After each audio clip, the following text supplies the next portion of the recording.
Allez, nous sommes pour ce spectacle, La Révolution positive du vagin. Elodie Cavé, bonjour. Bonjour Ange. Merci d'être là avec nous. Qu'est-ce que c'est que cette révolution positive du vagin? C'est un spectacle qui fait du bien, comme son nom l'indique déjà. Ouais, je veux bien croire. Ça parle évidemment de la femme, voilà. Hein. C'est pas réservé uniquement qu'à ceux qui ont un vagin. En général, les hommes apprécient beaucoup ce spectacle, ils apprennent beaucoup de choses. Et je peux vous assurer que les hommes, les couples qui viennent me voir, en général le soir, passent une très très bonne soirée. À ce point-là? Ah bah c'est certain. J'ai même eu des spectatrices qui m'ont renvoyé un message en me disant bah merci, merci. Et même des spectateurs qui me disaient mais en fait à la base c'est c'est ma femme qui m'a tiré dans votre salle.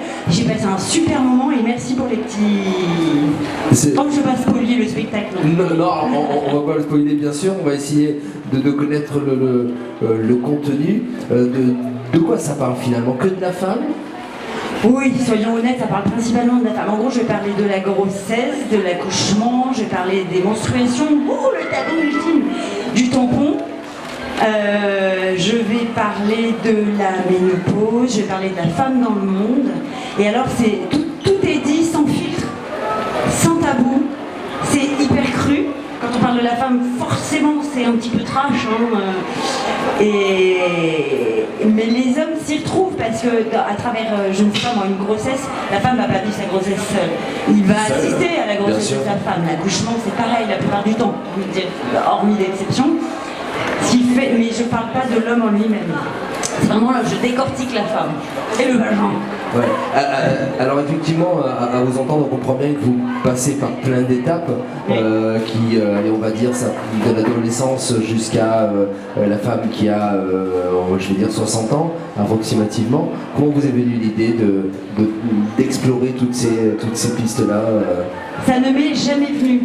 En réalité, j'avais écrit, le premier texte c'était sur les règles et le tampon. J'ai écrit ça à l'époque, je n'avais absolument aucune idée que j'allais jouer à un spectacle un jour.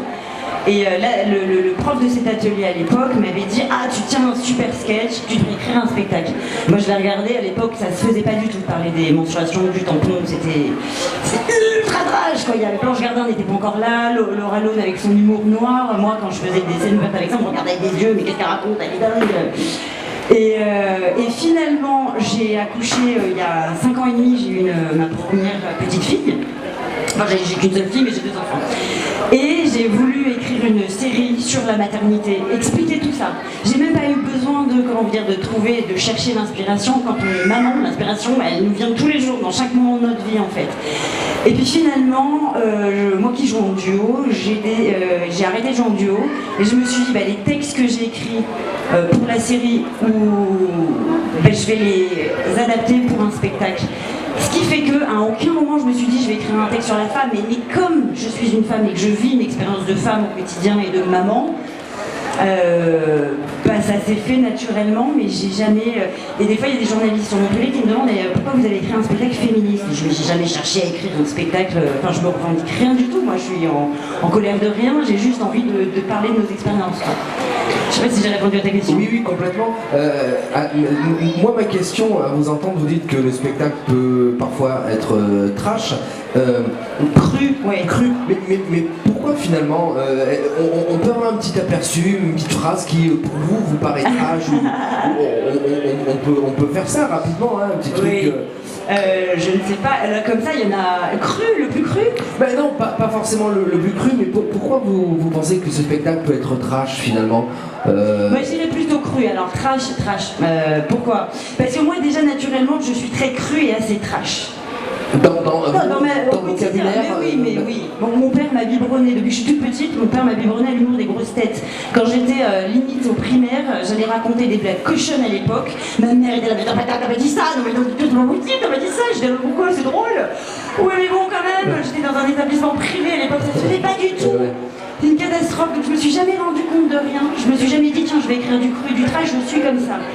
Un exemple, j'en sais rien, je vais donner un exemple, une citation, voilà, qui n'est pas de moi si vous voulez, mais que je dis dans le spectacle, quand une maman vous dit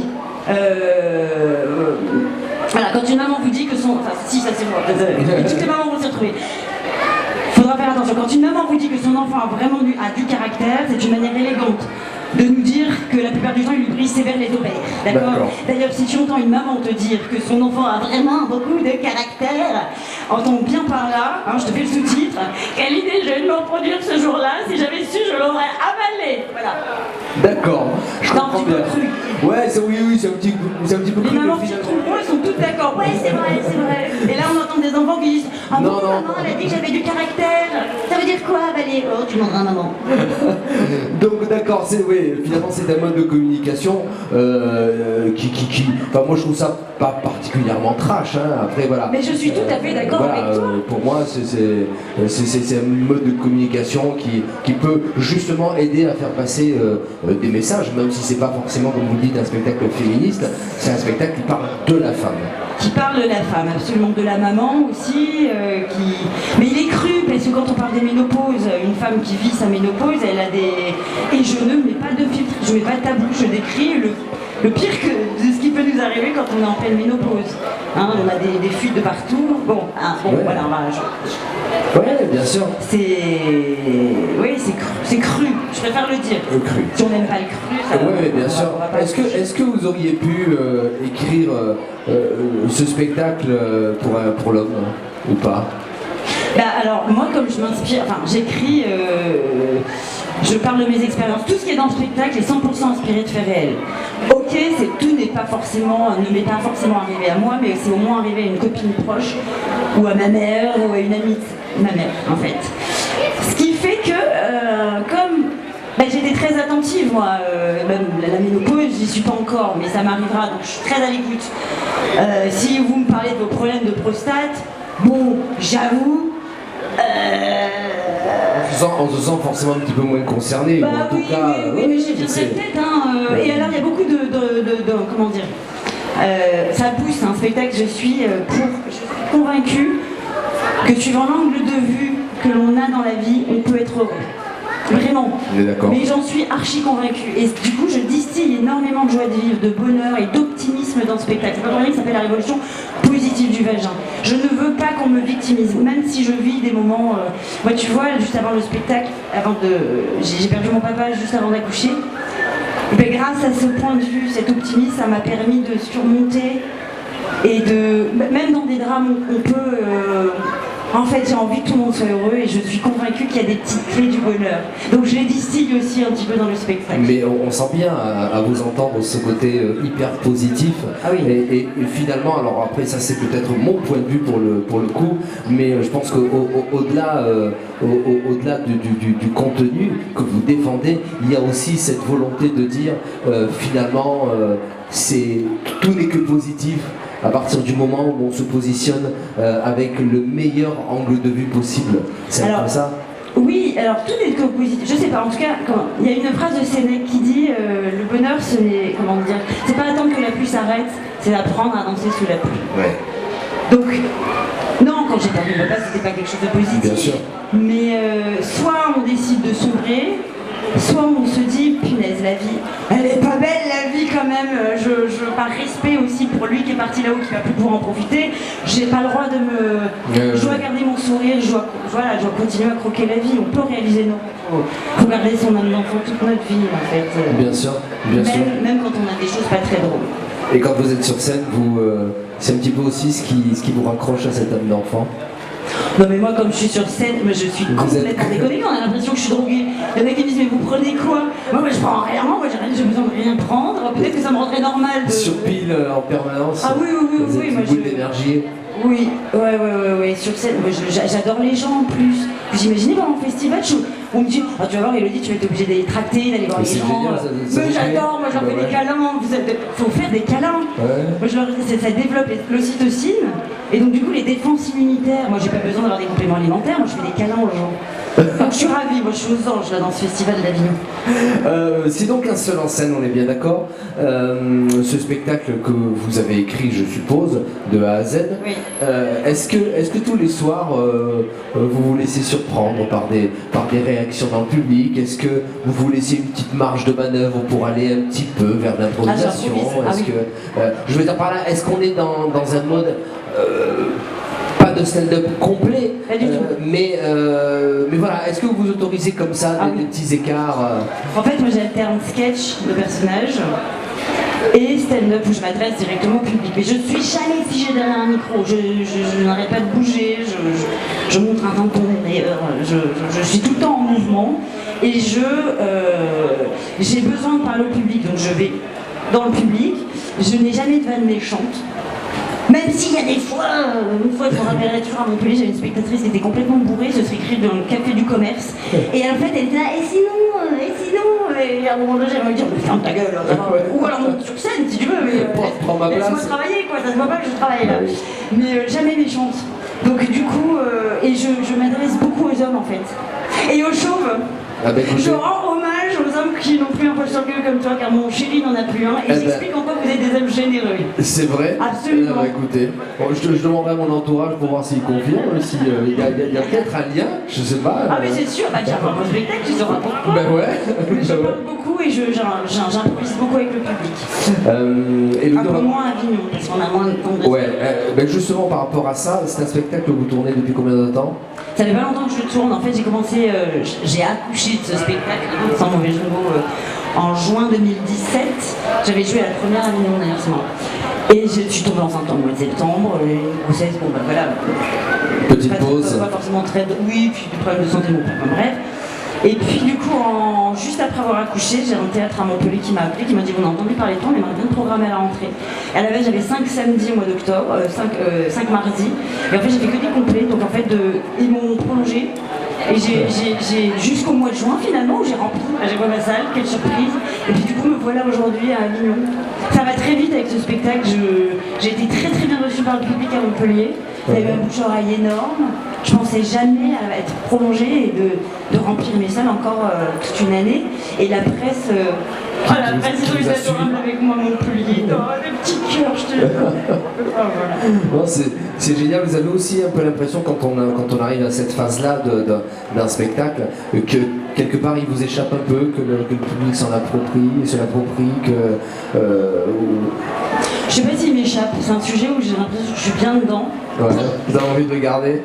Mais il m'échappe pas, disons qu'on s'approprie tous, en général on s'y retrouve tous un peu, même les hommes en fait. Ouais. Enfin plus particulièrement les papas à la rigueur, j'ai envie de dire. Mais oui, mais il n'y a pas de sujet qui appartienne. On m'a déjà dit une fois, on m'a dit mais le vagin, vous ne croyez pas qu'on en a assez entendu parler? Bah, je dis non, au contraire. Enfin, chacun a des choses à dire et puis moi j'ai ça à dire. S'il y en a qui veulent s'approprier le spectacle, j'en fiche. Encore une fois, c'est une question de point de vue, comme on le disait tout à l'heure. On va continuer à parler un petit peu plus de vous et de votre parcours. On va avoir une petite pause musicale juste avant. La révolution positive du vagin, c'est Elodie Cavé. C'est à 18h15 au théâtre de l'Observance. Allez, on retrouve Elodie Cavé pour ce spectacle, La révolution positive du vagin. C'est à l'Observance à 18h15. Et les jours impairs. On va parler un petit peu plus de vous, Elodie, de votre parcours. Vous venez de l'Hérault, c'est ça? De Montpellier, oui. De Montpellier. Je suis pas originaire de Montpellier, mais j'habite à Montpellier. Vous êtes installé à Montpellier.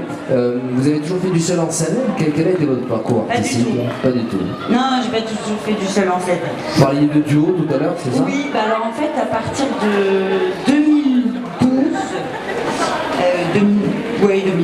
2013, j'ai commencé à faire des sketchs, parce que c'est un registre. Oui. Voilà, particulier, mais en duo. En fait, j'avais le sketch qui était déjà existant, hein, de démonstration de tampons, mais j'avais pas confiance en fait puis j'ai toujours écrit, mais j'avais pas vraiment confiance en moi. L'idée de monter sur scène toute seule avec mes textes, un petit peu cru et trash. Du coup, jusqu'en janvier 2017, j'ai joué en duo. Un petit peu frustrée parce que moi qui aimais bien le trash, le cru, et j'avais un partenaire de jeu qui était plus sur les jeux de mots à la Raymond DeVos. Ouais, c'est autre chose. Et on n'avait pas du tout les mêmes références en fait, donc je pouvais lui sortir une vanne et lui il dit là mais c'est-à-dire je comprends pas, mais tu rigoles quoi, tu comprends pas, c'est super drôle, excuse-moi mais j'ai passé du bon moment avec lui, vraiment des bons moments, on a bien joué et quand il m'a dit qu'il pouvait plus jouer, je me suis dit allez, je sors tous les textes du placard et là j'y vais. Et ce qui fait qu'en 6 mois, bam, j'ai sorti mon spectacle. Pour jouer en juin. Ça fait bizarre comme ça de se retrouver seul sur scène. Non, moi ça m'a fait plaisir en fait, parce que je pouvais raconter ce que je voulais. sans fil, sans tabou, improvisé. Parce que j'aime bien découvrir le public et j'aime bien aller improviser. Et quand on est deux, on peut pas. Et en fait, je ne faisais que des sketchs de personnages. Je ne pouvais pas m'adresser directement au public. Du coup, j'ai pris énormément de plaisir et bien qu'à la rentrée, j'avais quand même joué dans une pièce avec deux autres comédiennes, dont Céline Cara qui était juste là. D'accord. Mais je suis contente sur scène. Franchement, d'être toute seule, enfin, j'en fais ce que je veux. C'est mon petit bébé, je suis contente. Non, je suis très heureuse. Et Michael, c'est votre premier festival ou pas? Absolument. Absolument. Au début, ça, j'avignonnais. Ah On m'a dit, ouais. Elodie, ça va se faire mal. J'ai fait, oh, c'est vrai, oh, c'est fatigant. Oh. Alors, le retour? Je suis très heureuse. Ouais. Mais ça se passe super bien. Mais je suis trop contente, je ne croise que des gens sympas, qui ont le sourire. Bonjour. Je suis complète sur liste d'attente ce soir. Non, mais quand on fait un premier festival, c'est juste c'est mon deuxième complet. Moi, je suis ravie, le public est au rendez-vous. J'ai des programmateurs qui sont venus, qui ont aimé le spectacle, qui vont le programmer. Moi, je suis sur un petit nuage, Ange. Bah ouais, merci. Non, vraiment, je suis ravie. Ah là, j'aurais envie de faire des câlins à tout le monde. Écoutez, vous pouvez, hein, alors, ils sont tous... Tout le monde est open et vous écoute. Ce sera avec beaucoup de plaisir qu'on vous retrouvera sur scène, sur la scène de l'Observance à 18h15, les jours impairs. Absolument. Pour cette révolution positive. Il faudra venir, Ange. Ouais. Promis, je note. Ah bah, Promis, je note. Merci beaucoup et bon festival. Merci, et à bon très festival vite. aussi, parce que du coup, il y en a les spectacles qui passent ici. Merci pour beaucoup, ton accueil. Elodie. Merci. Bonne soirée.